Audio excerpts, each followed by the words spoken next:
سامعین سے گزارش کی جاتی ہے کہ ہمارے دونوں چینلز کے پلیٹ فارم سے جتنی بھی آڈیو بکس کی ریکارڈنگ کمپلیٹ ہو چکی ہے اسے خود بھی سنیں اور زیادہ سے زیادہ شیئر کرنے کی کوشش کریں، اور ہمارے سوشل میڈیا پلیٹ فارم کے لنکس ڈسکرپشن میں دیے گئے ہیں، ہمیں سبسکرائب اور فالو ضرور کریں تاکہ آپ کو ضروری اپڈیٹس ملتے رہیں، اور ہماری ٹیم کی فنانشیل سپورٹ کے لیے پیٹریون کے لنک ضرور چیک کریں۔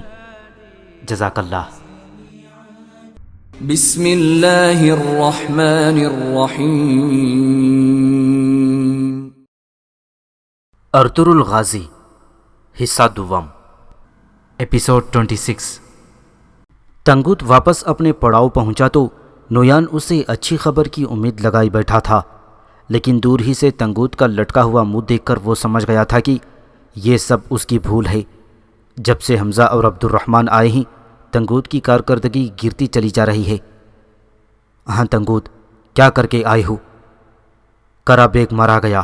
اچانک ارطغرل اور اس کے سپاہی ہمارے راستے میں آ گئی تھی۔ مجھے ڈر تھا کہ کرا بیگ سعد الدین کوپیک کا نام بتا دے گا، چنانچہ وہاں سے نکلتے ہوئے میں نے اس کا کام تمام کر دیا۔ تنگوت نے نویان کو اپنی کارکردگی سے آگاہ کر دیا۔ اسے کیسے پتا چلا کہ کرا بیگ محل جا رہا ہے؟ نویان کے لہجے میں حیرت تھی۔ نویان، اب حلیمہ سلطان کا کیا ہوگا؟ تنگوت نے الٹا سوال کر دیا۔ سعد الدین کوپیک کو پیغام بھیجو کہ حلیمہ سلطان اور سارم ہرگز علاؤدین کے سامنے پیش نہ ہونے پائیں۔ اس نے کرا بیگ کا تعاقب کیسے کیا؟ اسے کیسے پتا چلا کہ وہ کہاں جا رہا ہے؟ تنگوت نے پھر سوال کیا۔ تنگوت، ہمارے بیچ یقیناً کوئی غدار ہے، وہ جو کوئی بھی ہے مجھے ارطغرل تک پہنچائے گا، جیسے کہ اس نے ارطغرل کو کرا بیگ کا پتہ بتایا ہے۔ نویان گہری سوچ میں کھو گیا تھا۔ ہمیں صرف ایک چیز کا نہیں پتا کہ ارطغرل کہاں تک جا سکتا ہے؟ تنگوت نے پوچھا۔ نویان، جیسا کہ میں نے پہلے بھی کہا تھا، ہو سکتا ہے وہ ہم تک پہنچ جائے۔ باچھو نے خدشہ ظاہر کیا۔ غدار کون ہے باچھو، حمزہ یا عبد الرحمن؟ نویان نے باچھو کی بات کو نظر انداز کر کے پوچھا۔ اسی وقت حمزہ اور عبد الرحمن بھی آ گئے۔ ان کے ساتھ ایک قیدی تھا جس کے ہاتھ بندھے ہوئے تھے۔ سردار نویان، جیسا کہ آپ نے کہا تھا ہم نے سب کو قتل کر دیا۔ ان میں سے ایک کو ہم آپ کے پاس لائے ہیں کہ شاید پوچھ گچھ میں یہ آپ کے کام آ سکے، حمزہ نے بتایا تھا۔ یہ سن کر نویان اپنی جگہ سے اٹھا اور لائے جانے والے قیدی کا سر کاٹ ڈالا۔ عبد الرحمن اور حمزہ اس بات پر چونک گئے۔ ہوا، بھیڑیے، پرندے، ہر قسم کے حشرات۔ حمزہ، مجھے جو بھی جاننا ہوتا ہے یہ میرے کان میں سرگوشی کر دیتے ہیں، پھر بھی تم نے اس آدمی کو یہاں لا کر مشقت کی۔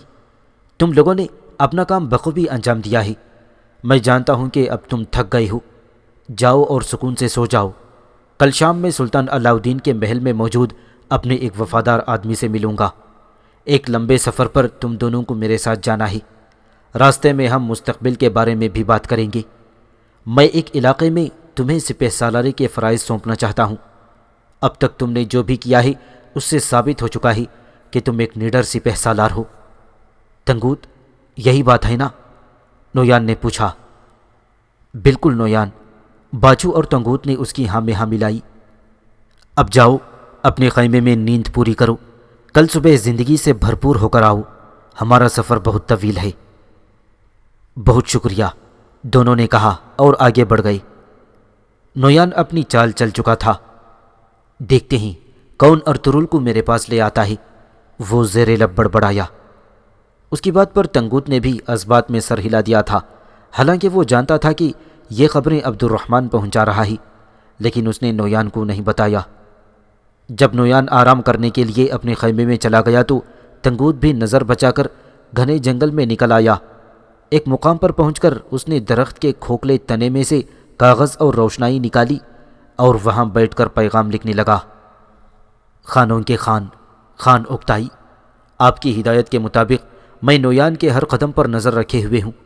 ارطغرل بہت طاقت پکڑ چکا ہے، اگر ایسے ہی چلتا رہا تو ہماری فوج کے لیے قونیہ پر قبضہ کرنا اور سلجوق سلطنت کو ختم کرنا ناممکن ہو جائے گا۔ آپ کو جو اقدامات کرنے ہوں گے وہ میں آپ کو جلد لکھوں گا۔ تنگوت، پیغام لکھ کر اس نے پنجرے سے کبوتر نکالا اور اسے ہوا میں اڑا دیا۔ اتنی دیر میں تنگوت کا ایک وفادار سپاہی اس کے پاس آ گیا۔ تنگوت سردار، حمزہ ابھی بھی سو رہا ہے لیکن عبد الرحمن غائب ہے۔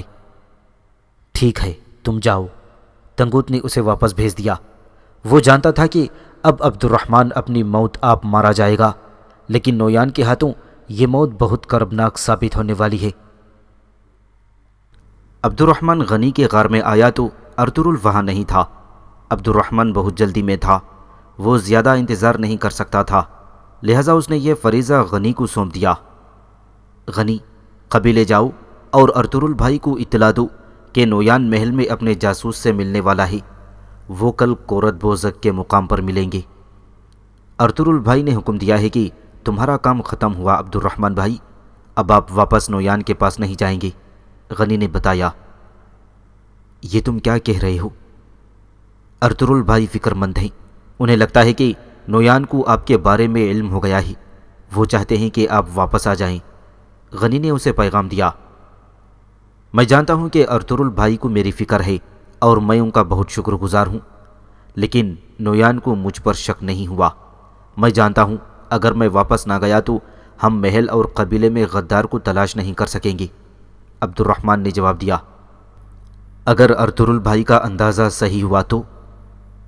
اگر موت میرا مقدر ہے تو کوئی اسے روک نہیں سکتا، اگر موت اتنی قریب ہے تو پھر اسے بھلا کون روک سکتا ہے؟ ارطغرل اور بھائیوں کو میرا سلام بھیجوا دو، سب اچھا ہوگا انشاءاللہ۔ عبد الرحمن آگے بڑھ کر غنی سے گلے ملا اور پڑاؤ میں چلا گیا۔ جیسے ہی ارطغرل کو غنی سے پیغام ملا، وہ عبد الرحمن کے بارے میں پریشان ہو گیا۔ وہ اپنے ساتھیوں کے درمیان سے اٹھ کر عارف صاحب کے پاس آ گیا۔ عبد الرحمن نویان کے بارے میں خبر لایا ہی، مگر وہ واپس اسی کے پاس چلا گیا۔ اس کا کہنا ہے کہ نویان کو اس پر شک نہیں ہوا۔ پھر عبد الرحمن بہت بڑی مشکل میں ہے۔ عارف صاحب بھی فکر مند ہو گئے۔ نویان ہمارے ساتھ اپنی آخری چال چل رہا ہے، ارطغرل سوچتے ہوئے بولا۔ وہ اسے مار دے گا۔ میں جانتا ہوں کہ وہ اسے ایک دم نہیں مارے گا، وہ عبد الرحمن کو تڑپا تڑپا کر موت کے حوالے کرے گا۔ جناب، اب آپ کیا کرنا چاہتے ہیں؟ عارف صاحب نے پوچھا۔ عارف صاحب، وقت آ گیا ہے کہ ہم نویان پر حملہ کر دیں، ارطغرل نے فیصلہ کیا۔ یہ ہم کیسے کریں گے؟ نویان یہ تو سمجھ گیا ہوگا کہ وہ ان پہاڑوں میں بچ نہیں سکتا اور نہ ہی وہ آزادانہ ہر ترک قبیلے پر حملہ کر سکتا ہے، ارطغرل نے جواب دیا، اور اس نے عارف صاحب سے مشاورت کی اور حائمہ خاتون کے پاس چلا آیا جہاں گلدارو بھی موجود تھا۔ نویان عبد الرحمن کا استعمال کر کے ہم پر گھات لگا کر حملہ کرنا چاہتا ہے۔ کیا اسے عبد الرحمن کا پتہ لگ گیا ہے؟ حائمہ خاتون چونکی۔ اور تم اسے اسی کے چال میں پھنسانا چاہتے ہو یقیناً، گلدارو نے کہا۔ بھائی، اب مزید بھاگنا ختم، نہ ہی اب باتیں ہوں گی اور نہ ہی صبر کی گنجائش ہے۔ اپنی ہتھیار اٹھاتے ہیں اور اسے ختم کرتے ہیں، یہ جنگ کا وقت ہے، ارطغرل نے جواب دیا۔ یعنی تم کہتے ہو کہ ہم نویان کی قیام گاہ پر حملہ کریں گے؟ حائمہ خاتون نے کہا تو ارطغرل نے اس بات میں سر ہلا دیا۔ گلدارو، تمہارا کیا خیال ہے؟ حائمہ خاتون نے پوچھا۔ بھائی ٹھیک کہہ رہا ہے، بظاہر نویان ہمیں دونوں اطراف سے نشانہ بنانا چاہتا ہے، ایک تو وہ اپنے بچھائے ہوئے جال سے اور دوسرا اپنی قیام گاہ سے۔ جی بھائی، میں بھی یہی کہتا ہوں، ارطغرل نے کہا۔ تمام سرداروں سے بات کرتے ہیں اور انہیں قائل کرتے ہیں، چلیں پھر دنیا کو بتا دیں کہ دو قبیلے مل کر کیا عظیم کارنامے انجام دے سکتے ہیں۔ گلدارو نے عزم سے کہا تو حائمہ خاتون فکر مندی سے دونوں بیٹوں کو دیکھنے لگیں۔ پھر باہمی مشورے کے بعد انہوں نے سردار خوشنود اور تیمور کو وہیں بلوا لیا۔ مہردین بھی ان کے ساتھ تھا، وہ سمجھ گیا تھا کہ ضرور کچھ خاص ہونے والا ہے۔ بھائی، اب نویان سے حساب لینے کا وقت آ گیا ہے، میں نے آپ کو اپنے بیٹوں کی بات سننے کے لیے بلایا ہے۔ حائمہ خاتون نے مہمانوں کو خوش آمدید کہا۔ جیسا کہ امی جان نے بتایا، آج وہ اہم دن ہے جس میں ہم اپنے دشمن کو مات دیں گے۔ یہ کیسے ہوگا ارطغرل صاحب؟ مہردین نے پوچھا۔ ہم پہاڑوں میں موجود ان مٹھی بھر لوگوں کی بات نہیں کر رہے ہیں، ہم منگولوں کے بہادر ترین سپاہیوں کی بات کر رہے ہیں۔ مجھے امید ہے کہ آپ نے اس کی اچھی منصوبہ بندی کی ہوگی۔ ارطغرل نے سپاہیوں کے سربراہ گلدارو صاحب سے مشورہ کیا ہے مہردین صاحب، اگر انہوں نے اچھی طرح منصوبہ بندی نہ کی ہوتی تو ہمیں یہاں نہ بلایا ہوتا، عارف صاحب نے کہا۔ نویان کا منصوبہ کورت بوغش کے پہاڑوں پر گھات لگا کر حملہ کرنا ہے، ارطغرل نے کہا۔ ارطغرل صاحب، یہ آپ کو کس طرح پتہ ہے؟ مہردین نے پوچھا۔ جسے آپ غدار سمجھتے ہیں، عبد الرحمن کو، میں نے اسے جیل سے بھاگنے میں مدد کی، ارطغرل نے کہا تو سب چونک گئے۔ ارطغرل، ایک دن بھی ایسا نہیں گزرا جب تم نے ہمیں حیران نہ کیا ہو۔ سردار خوشنود کے لہجے میں ناگواری تھی۔ میں نے سپاہی عبد الرحمن کو جیل سے بھگایا اور نویان کی طرف بھیج دیا۔ میں نے اپنے دشمنوں سے وہی کیا جو وہ برسوں سے ہمارے ساتھ کر رہے تھے، ارطغرل نے کہا۔ عبد الرحمن تمہارا جاسوس تھا؟ سردار خوشنود نے پوچھا۔ جب اسے ہم سزائے موت دینے کی تیاری کر رہے تھے، وہ انہی بھائیوں کے لیے اپنی جان قربان کرنے کے لیے تیار تھا، مگر اب سپاہی عبد الرحمن کی جان کو خطرہ ہے۔ اس سے پہلے کہ وہ اپنی جان سے ہاتھ دھو بیٹھے، ہمیں حرکت میں آنا ہوگا، ارطغرل نے تفصیل بتائی۔ نویان مجھ پر اپنے سپاہیوں کے ساتھ کرت بوغش وادی کے دامن میں گھات لگا کر حملہ کرے گا۔ ہم وادی کی چوٹی کی طرف سے آئیں گے، وہ نیچے ہمارا انتظار کر رہے ہوں گے اور ہم خلاف توقع اوپر سے نمودار ہوں گے۔ انہیں سانس لینے کا بھی موقع نہیں ملے گا۔ تنگوت بھی نویان کے ساتھ ہوگا۔ اس وجہ سے تنگوت اور نویان پر حملہ کرنے کے لیے ہمیں اپنے بہترین سپاہی چاہیے ہوں گے۔ ان سپاہیوں میں بھی شامل ہوں گا ارطغرل صاحب، تیمور نے کہا تو ارطغرل چونک کر اس کی طرف دیکھنے لگا۔ خوشنود بھی مسکرا دیا۔ ٹھیک ہے تیمور صاحب، ارطغرل نے اس کے کندھے پر ہاتھ رکھا۔ نویان کی قیامگاہ پر حملہ آسان نہیں ہوگا، مہردین بول پڑا۔ سپاہیوں کے سردار گلدارو صاحب کیا کہتے ہیں؟ حائمہ خاتون نے پوچھا۔ اگر سردار راضی ہیں تو میرے خیال میں ہمیں اناتولیا کے پہاڑوں کو ان کے لیے جہنم بنا دینا چاہیے، گلدارو نے کہا اور میز پر بنے نقشے پر ان سب کو اپنی حکمت عملی سمجھانے لگا۔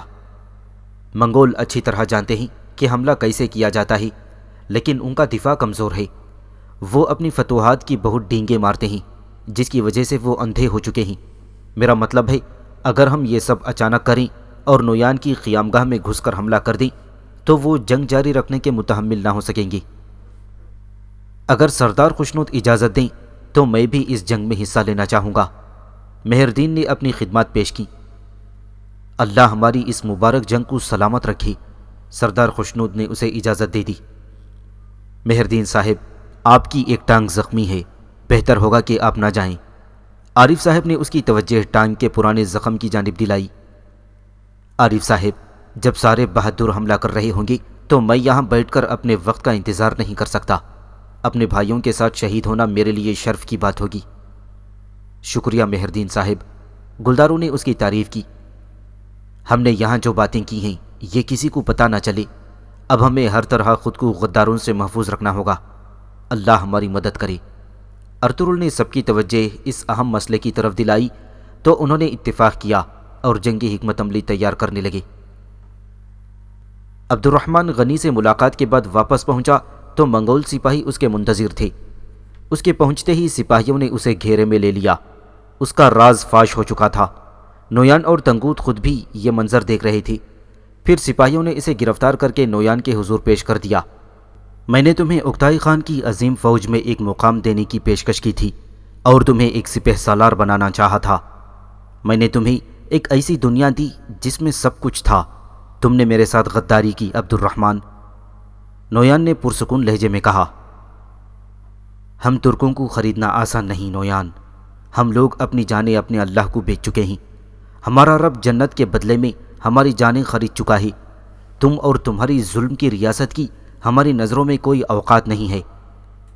عبد الرحمن پرسکون تھا۔ اسے اس بات کی بالکل بھی پرواہ نہیں تھی کہ اس کا راز فاش ہو چکا ہے۔ اس کا جواب سن کر نویان آپے سے باہر ہو گیا۔ وہ اٹھ کر اس کی طرف بڑھا اور لاتوں اور گھونسوں کی بارش کر دی۔ عبد الرحمن شدید زخمی ہو گیا تھا اور نویان مسلسل اسے پیٹ رہا تھا۔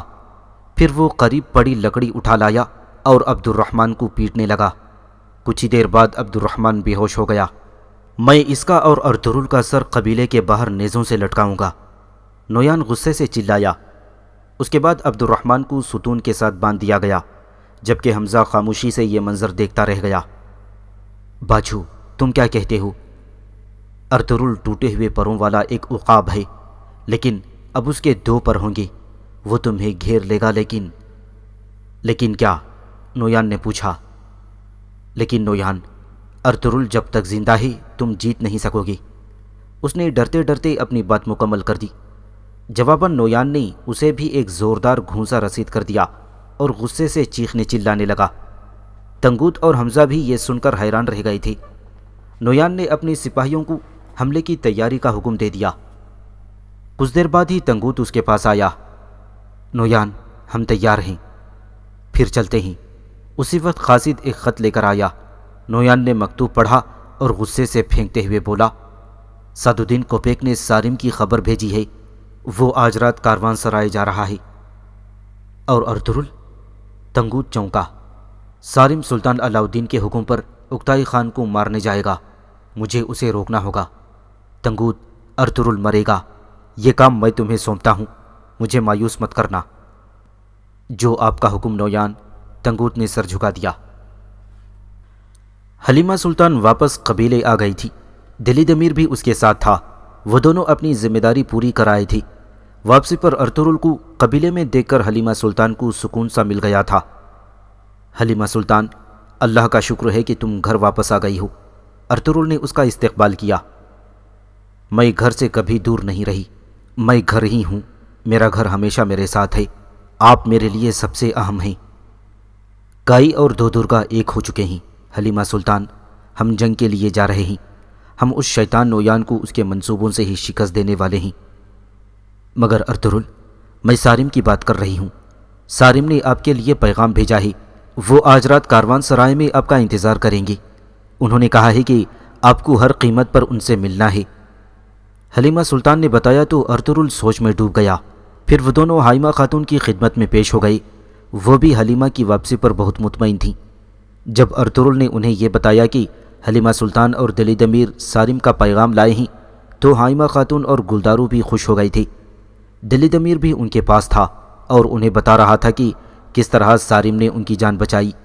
ارطغرل نے انہیں کاروان سرائے جانے کا بتایا تو وہ سب خاموش ہو گئے۔ ارطغرل، سپاہی تیار ہیں، ایسے میں ہم سرداروں کو کیا جواب دیں گے؟ گلدارو پریشان ہو گیا۔ سارم نے زور دیا ہے کہ مجھے ہر صورت ان سے ملنا ہے، اگر کوئی ضروری بات نہ ہوتی تو وہ کبھی اصرار نہ کرتا۔ جہاں تک نویان کی بات ہے بھائی، میں آپ کو اسے قتل کرنے کی دعائیں دیتا ہوں، اللہ ہماری اس مبارک جنگ کو سلامت رکھے۔ ارطغرل نے گلدارو کو سمجھا کر قائل کر لیا اور سارم سے ملنے کے لیے روانہ ہو گیا۔ سپاہی تیار ہو گئے تو گلدارو بھی حائمہ خاتون کو الوداع کہہ کر سردار خوشنود کے خیمے میں پہنچ گیا، جہاں وہ تیمور اور مہردین کو الوداع کہہ رہا تھا۔ ارطغرل ہمارے ساتھ نہیں جائے گا، گلدارو نے انکشاف کیا تو سب چونک گئے۔ مگر کیوں؟ ہمیں اس جنگ میں اسی نے ڈالا ہی، اور اب؟ مہردین بول اٹھا، اس کا ایک زیادہ ضروری کام آ گیا ہے، کم سے کم نویان کے معاملے سے زیادہ اہم ہے۔ میں آپ کے ساتھ جاؤں گا، چلیں ان کی زندگیوں کو ختم کر دیں۔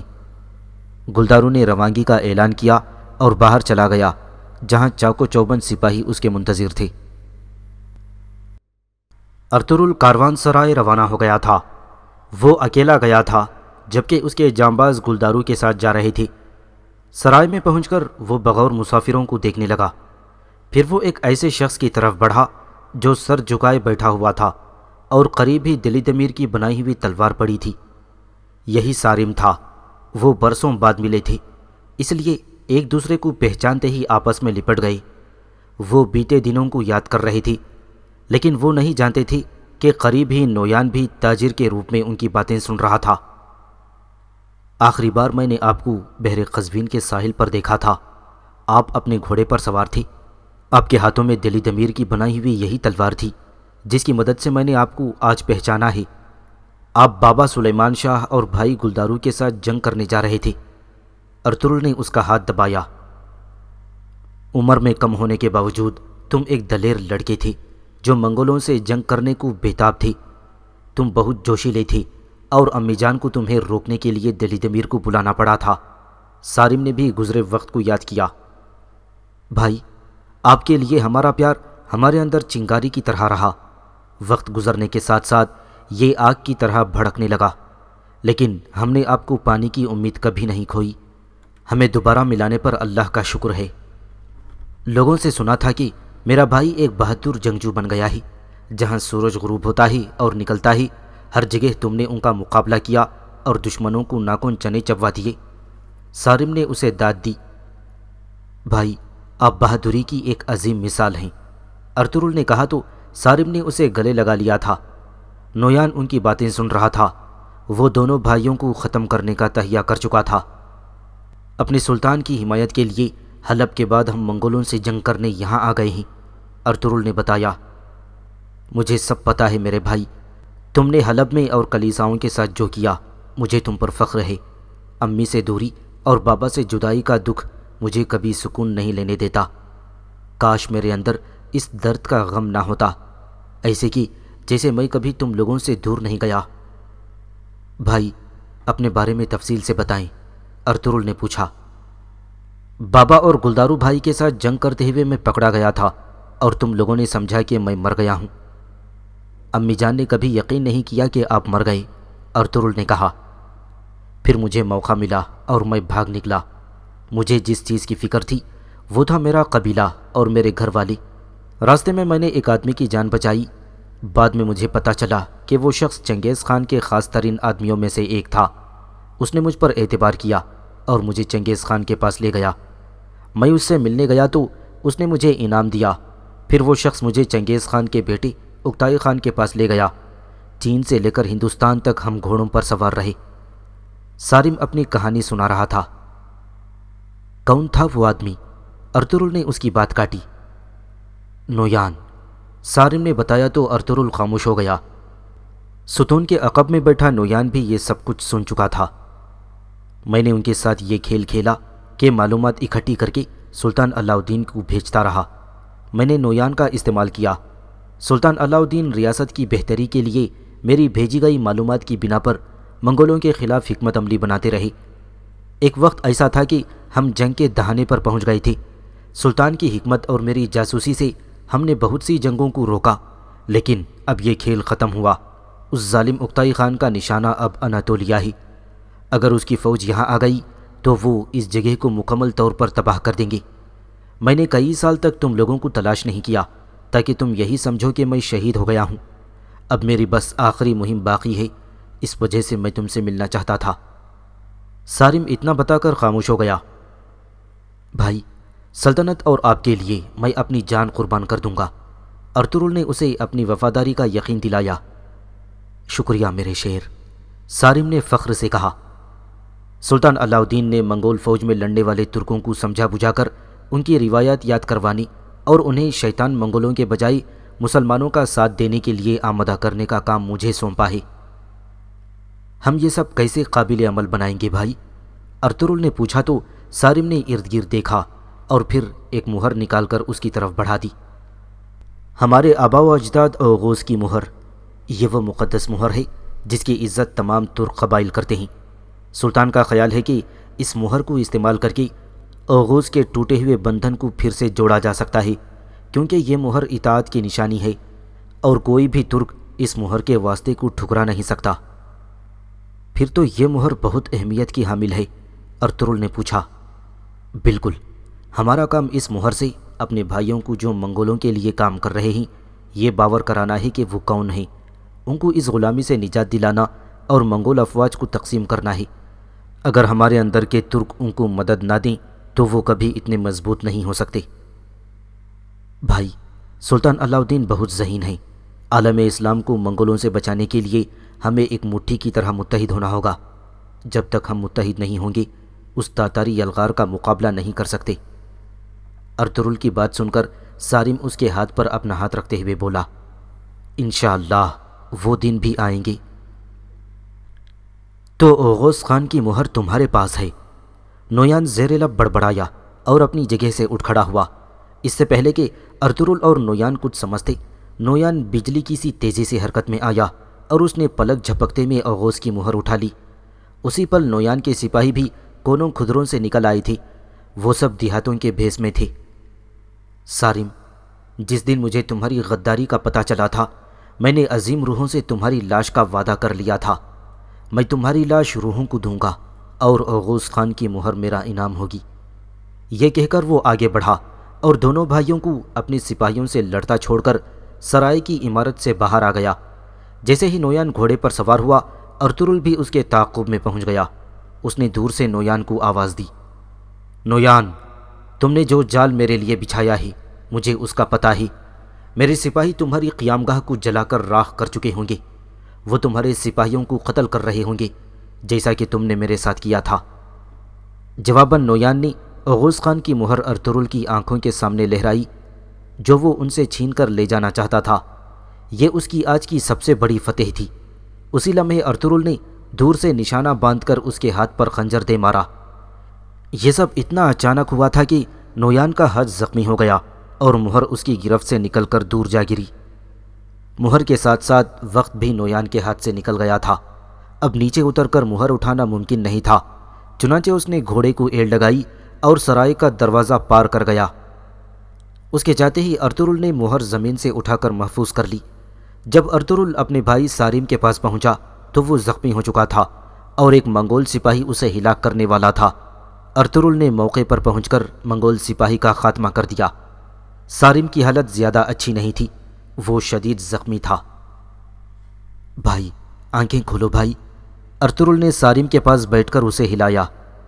کیا تم نے اس سے مہر لے لی ارطغرل؟ سارم نے پوچھا۔ جی ہاں بھائی، مہر لے لی، ارطغرل نے اسے تسلی دی تو سارم کا چہرہ پرسکون ہو گیا۔ شاباش میرے شیر بھائی، سارم نے کہا اور آنکھیں بند کر لیں۔ وہ بے ہوش ہو چکا تھا۔ گلدارو اپنا لشکر لے کر اس مقام پر پہنچ گیا تھا جس کی منصوبہ بندی وہ ارطغرل کے ساتھ کر چکے تھے۔ وہ بہت محتاط انداز میں آگے بڑھ رہے تھے۔ ایک جگہ انہیں منگول سپاہی دکھائی دیے۔ وہ آگ جلائے خوشگپیوں میں مصروف تھے۔ قائی اور دودرگا سپاہیوں نے ٹولیوں میں بٹ کر انہیں گھیر لیا تھا۔ گلدارو، ہمارے ارد گرد مزید منگول بھی ہو سکتے ہیں، میری بات غور سے سنو، ہر کوئی اپنی جگہ پر رہے، میں آگے جا کر دیکھتا ہوں کہ مزید کتنے منگول سپاہی موجود ہیں۔ مہردین نے تجویز پیش کی۔ یہ ممکن نہیں ہے مہردین صاحب، ہم اکٹھے لڑیں گے اور اکٹھے مریں گے۔ ہم نویان کو مرا ہوا دیکھنے سے پہلے شہید نہیں ہو سکتے، سب اکٹھے رہیں گے۔ گلدارو نے اس کی تجویز رد کر دی۔ میری زندگی میرے لوگوں کے لیے ہوا میں بارش کے قطرے کی مانند ہے، تم یہاں سپاہیوں کی نگرانی کرو، یاد رکھو آخری وقت تک اپنی جگہ مت چھوڑنا۔ مہردین نے اپنی تلوار اور خنجر وہیں رکھا اور خود مظلوم بن کر آگے بڑھ گیا۔ وہ اپنی زخمی ٹانگ کے ساتھ کراہتا ہوا منگول سپاہیوں کے قریب پہنچا تو وہ بھی چونک گئے۔ کون ہو تم؟ کون ہو تم؟ وہ چلا رہے تھے۔ میں نویان کے لیے معلومات لایا ہوں، اسے کہو کہ کرا بیگ کا پیغام رساں آیا ہے، نویان کے لیے بہت اہم پیغام ہے۔ یوں اچانک ایک اجنبی کے آ جانے اور نویان سے ملنے کی ضد پر منگول سپاہی مشورے میں مصروف ہو گئی تو انہیں غافل پا کر مہردین نے اپنے سپاہیوں کو آگے بڑھنے کا اشارہ کر دیا۔ کچھ ہی دیر میں منگول سپاہی اپنی جانوں سے ہاتھ دھو بیٹھے تو ان کی لاشوں کو جھاڑیوں میں پھینک دیا گیا۔ اب وہ تیزی سے آگے بڑھنے لگے تھے۔ اب وہ راستے میں آنے والے ہر منگول سپاہی کو موت کے گھاٹ اتارتے چلے جا رہے تھے۔ جلدی وہ نویان کے پڑاؤ پر پہنچ گئے جہاں باچو اور دوسرے سپاہی ہر قسم کے خطرے سے بے نیاز خوشگپیوں میں مصروف تھے۔ ان کے گمان میں بھی نہیں تھا کہ قائی لوگ یوں اچانک حملہ کر دیں گے۔ گلدارو کے سپاہیوں نے وہاں پہنچتے ہی ان پر تیروں کی بارش کر دی۔ جب افراتفری مچی تو قائی سپاہیوں نے انہیں سنبھلنے کا موقع نہ دیا اور منگولوں پر چڑھ دوڑے۔ باچو بھی جان بچانے کے لیے ادھر ادھر بھاگ رہا تھا۔ دل دمیر اور نورگل کا جوش بھی قابل دید تھا، انہیں شہناز کی موت کا بدلہ لینا تھا۔ حمزہ بھی منگولوں کی جانب سے قائی سپاہیوں سے لڑ رہا تھا۔ مٹھی پر قائی سپاہیوں نے منگولوں کو خاک چاٹنے پر مجبور کر دیا تھا۔ جلدی انہوں نے عبد الرحمن کو بھی ڈھونڈ لیا جو ایک ستون سے بندھا ہوا تھا۔ دل دمیر نے آگے بڑھ کر عبد الرحمن کی رسیاں کھولیں، وہ ہوش میں نہیں تھا۔ عبد الرحمن، آنکھیں کھولو میرے بھائی۔ نورگل نے اس کا چہرہ تھپتھپایا مگر وہ بالکل بے سدھ تھا۔ حمزہ، گلدارو نے دور سے اسے للکارا اور پھر غصے سے اس کی طرف بڑھا۔ گلدارو کو اپنی جانب بڑھتا دیکھ کر حمزہ نے سر جھکا دیا۔ وہ زمین پر بیٹھ گیا اور کہنے لگا، بھائی رک جائیں، عبد الرحمن کی یہ حالت دیکھ کر مجھے ہوش آ گیا ہے، مجھ سے غلطی ہوئی ہے، میں بالکل گر گیا تھا، میں آپ پر اپنے غصے اور غضب کے گھیرے میں آ گیا تھا۔ میری موت آپ پر حلال ہے۔ اس نے گردن جھکا دی۔ تمہارا خون اس زمین پر حرام ہے۔ گلدارو نے تلوار کا دستہ حمزہ کے سر پر مار کر اسے بے ہوش کر دیا۔ پھر گلدارو عبد الرحمن کی طرف بھاگا جہاں بہت سے سپاہی جمع تھے۔ وہ اسے ہوش میں لانے کی کوشش کر رہی تھی۔ وہ سب بہت افسردہ تھے۔ کیسی حالت ہے اس کی؟ گلدارو نے پوچھا۔ بھائی، ہم اس کو نہیں بچا سکے۔ عبد الرحمن مر گیا ہے، بابر نے روتے ہوئے کہا، جبکہ نورگل مسلسل اسے جھنجھوڑ رہا تھا۔ دوسری جانب تیمور نے اپنے سپاہیوں کے ساتھ اس ٹولی پر حملہ کر دیا تھا جس کی کمان تنگوت کے ہاتھ میں تھی۔ تنگوت کا سامنا تیمور سے ہو چکا تھا۔ تیمور، تم پچھتاؤ گے کہ زندہ کیوں بچ گئے، اور تنگوت، تم اس دن کو کوسو گے جب تمہاری پیدائش ہوئی۔ تیمور نے جواب دیا اور تنگوت پر حملہ کر دیا۔ صفدر اور باقی سپاہی بھی جواں مردی سے لڑ رہے تھے۔ تیمور اور تنگوت کے درمیان لڑائی جاری تھی کہ اچانک تیمور کے زخم میں درد ہونے لگا۔ پھر جیسے ہی تیمور نے تلوار گھما کر وار کیا، تنگوت کی تلوار اس کے ہاتھ سے نکل کر دور جا گری۔ یوں نہتھا ہو جانے پر تنگوت گھبرا کر ادھر ادھر دیکھنے لگا اور پھر میدان چھوڑ کر بھاگ گیا۔ تیمور اسے کسی طور چھوڑنا نہیں چاہتا تھا۔ وہ مسلسل تنگوت کے پیچھے تھا، لیکن تنگوت اس سے بچ نکلنے میں کامیاب ہو گیا۔ جب تیمور واپس آیا تو بچے ہوئے منگول وحشیوں کو اس کے ساتھی قیدی بنا چکے تھے۔ ان کے ہاتھ پشت پر باندھ دیے گئے تھے۔ ان لوگوں نے ہتھیار ڈال دیے ہیں بھائی، صفدر نے کہا۔ جن لوگوں نے ہتھیار ڈال دیے ہیں انہیں کچھ نہیں کہنا چاہیے، لیکن یہ انسان کہلانے کے لائق نہیں ہیں، تیمور خود پر ضبط کرتے ہوئے بولا۔ انہیں قید کرو اور قبیلے لے جاؤ، یہ ہمیں فائدہ پہنچا سکتے ہیں۔ کیا پتہ ان کی معلومات سے ہمارا کوئی سپاہی بچ جائے۔ بھائی، کیا تنگوت بھاگ گیا ہے؟ باقر نے پوچھا۔ ہاں، بھاگ گیا ہے، تیمور نے مختصراً جواب دیا۔ بھائی، ہم قبیلے فاتح بن کر جائیں گے اور یہ جیت آپ کی ہے، باقر نے کہا تو تیمور بھی مسکرا دیا تھا۔ میرے بھائی، یہ جیت ہم سب کی ہے، ہم سب نے مل کر یہ کام کیا ہے۔ اس نے باقر کو شاباش دی اور سب اللہ اکبر کے نعرے لگانے لگے۔ افراسیاب ابھی قبیلے میں تھا اور سب پر نظر رکھے ہوئے تھا۔ اسی وقت ایک گھوڑ سوار اس کے پاس پہنچ گیا۔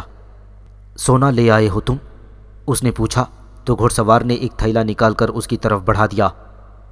کیا نویان کی طرف سے کوئی خبر ہے؟ نہیں استاد، گھوڑ سوار نے جواب دیا۔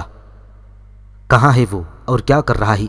پتہ کرتا ہوں میں، افراسیاب نے جواب دیا اور سردار خوشنود کے خیمے میں چلا گیا جہاں سردار خوشنود اور حائمہ خاتون موجود تھے۔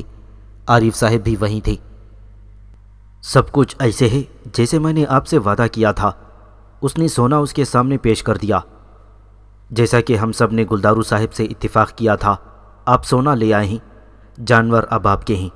سردار خوشنود نے اسے اجازت دے دی۔ میرے بندے سامان لے جائیں گے، شام تک وہ کاروان تیار کر دیں گے اور انشاءاللہ صبح سویرے ہم قبیلے سے چلے جائیں گے۔ اللہ آپ کو سلامت رکھے، حائمہ خاتون نے دعا دی۔ گلدارو صاحب دکھائی نہیں دے رہی؟ کوئی کچھ نہیں جانتا، کوئی کچھ نہیں بتا رہا، کیا سب ٹھیک تو ہے؟ افراسیاب نے پوچھا۔ وہ ایک مہم پر گئے ہوئے ہیں، حائمہ خاتون نے بتایا۔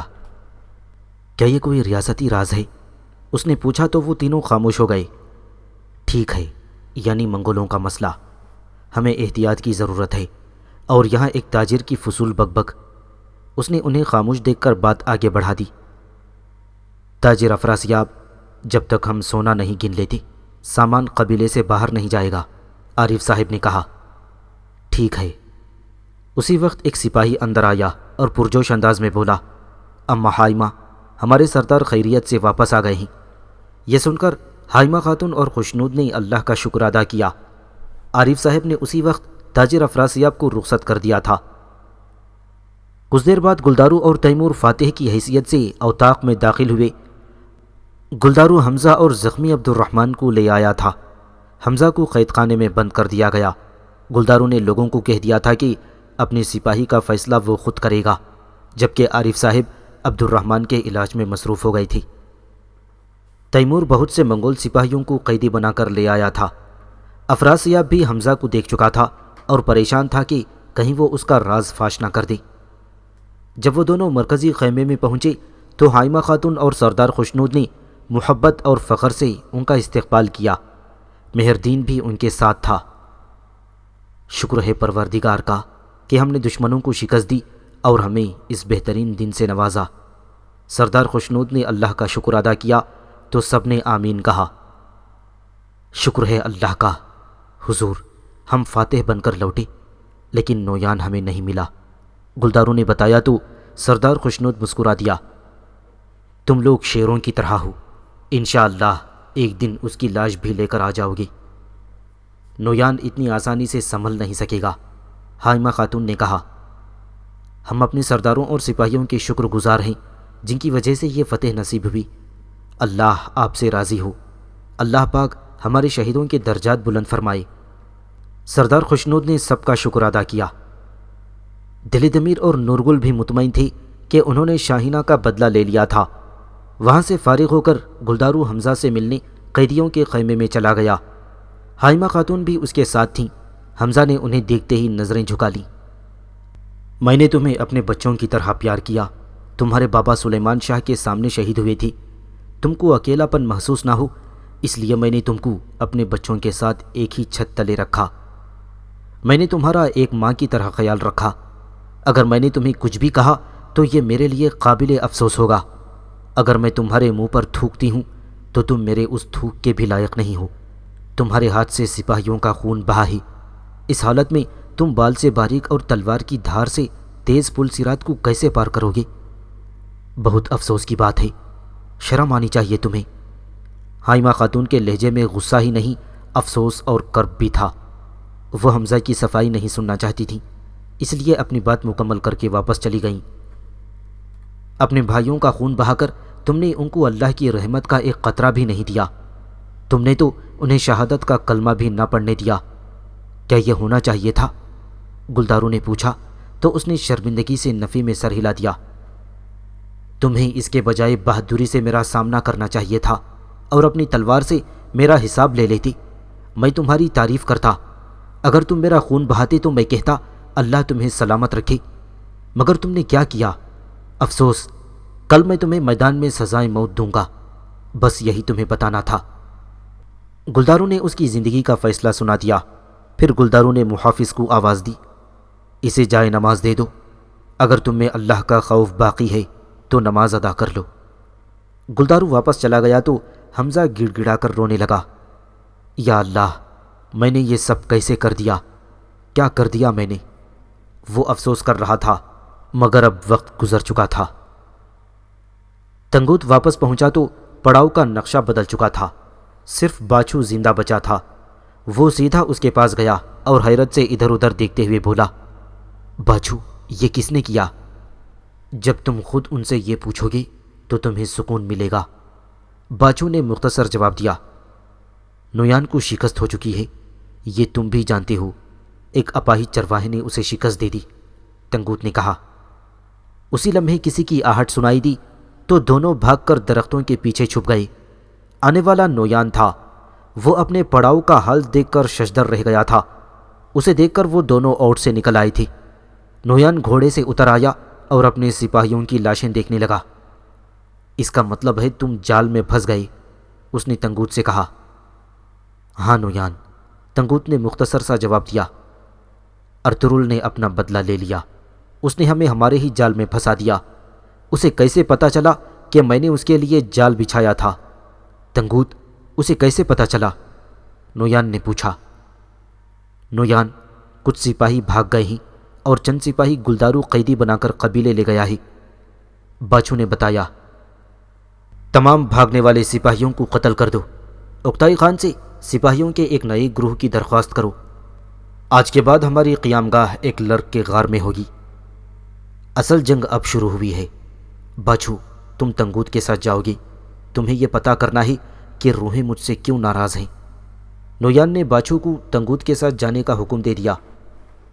نویان، آپ یہاں اکیلے کیا کریں گے؟ آپ زخمی بھی ہیں۔ تنگوت نے ہمدردی کا اظہار کیا تو نویان نے اس کی طرف گردن گھمائی۔ اسی وقت افراسیاب کا سپاہی وہاں آ گیا۔ نویان، افراسیاب آپ کے حکم کا منتظر ہے۔ افراسیاب سے کہو کہ نویان چاہتا ہے تم ارطغرل کی نقل و حرکت پر نظر رکھو، یہ ہر شے سے زیادہ اہم ہے۔ اگر اسے کوئی سراغ ملتا ہے تو وہ کسی بھی وقت آ سکتا ہے۔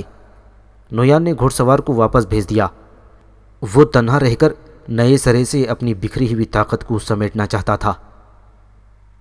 ارطغرل زخمی سارم کو لے کر قبیلے پہنچا تو گلدارو اور حائمہ خاتون نقارے کی آواز سن کر خیمے سے باہر آ گئے تھے۔ اسے سہارا دے کر گھوڑے سے اتارا گیا، وہ شدید زخمی تھا۔ حائمہ خاتون بے تابی سے آگے بڑھیں اور بیٹے کے سامنے جا کھڑی ہوئی۔ انہوں نے یقین نہ آنے والے انداز میں اس کے گالوں کو چھوا اور پھر سینے سے لگا لیا۔ کچھ ایسی ہی حالت گلدارو کی بھی تھی۔ وہ بھی برسوں بعد بھائی کو دیکھ کر اپنے جذبات پر قابو نہ رکھ سکا تھا۔ سردار خوشنود عالیہ خاتون اور تیمور بھی وہاں آ گئے تھے۔ امی جان، میں نے وعدہ کیا تھا، میں نے کہا تھا نا کہ میں آپ کے بیٹے کو لے کر آؤں گا، ارطغرل نے کہا تو حائمہ خاتون نے بیٹے کو گلے سے لگا لیا۔ امی جان، میں واپس آ گیا ہوں۔ سارم بھی ماں کے ہاتھ چوم رہا تھا۔ حائمہ خاتون پھوٹ پھوٹ کر رو رہی تھیں۔ سب لوگ سارم کی واپسی پر خوش تھے۔ وہ شدید زخمی تھا۔ سپاہی اسے سہارا دے کر خیمے میں لے گئے اور عارف صاحب کو اطلاع بھجوا دی گئی۔ جب عارف صاحب سارم کا علاج کر رہے تھے تو عالیہ خاتون حلیمہ سلطان کے پاس آ گئی۔ ارطغرل صاحب کو اپنا بھائی سارم کہاں سے ملا؟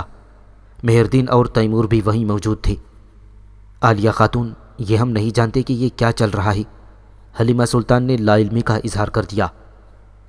بظاہر یہ خبر اس تک ہوا سے اڑتی ہوئی آئی ہے۔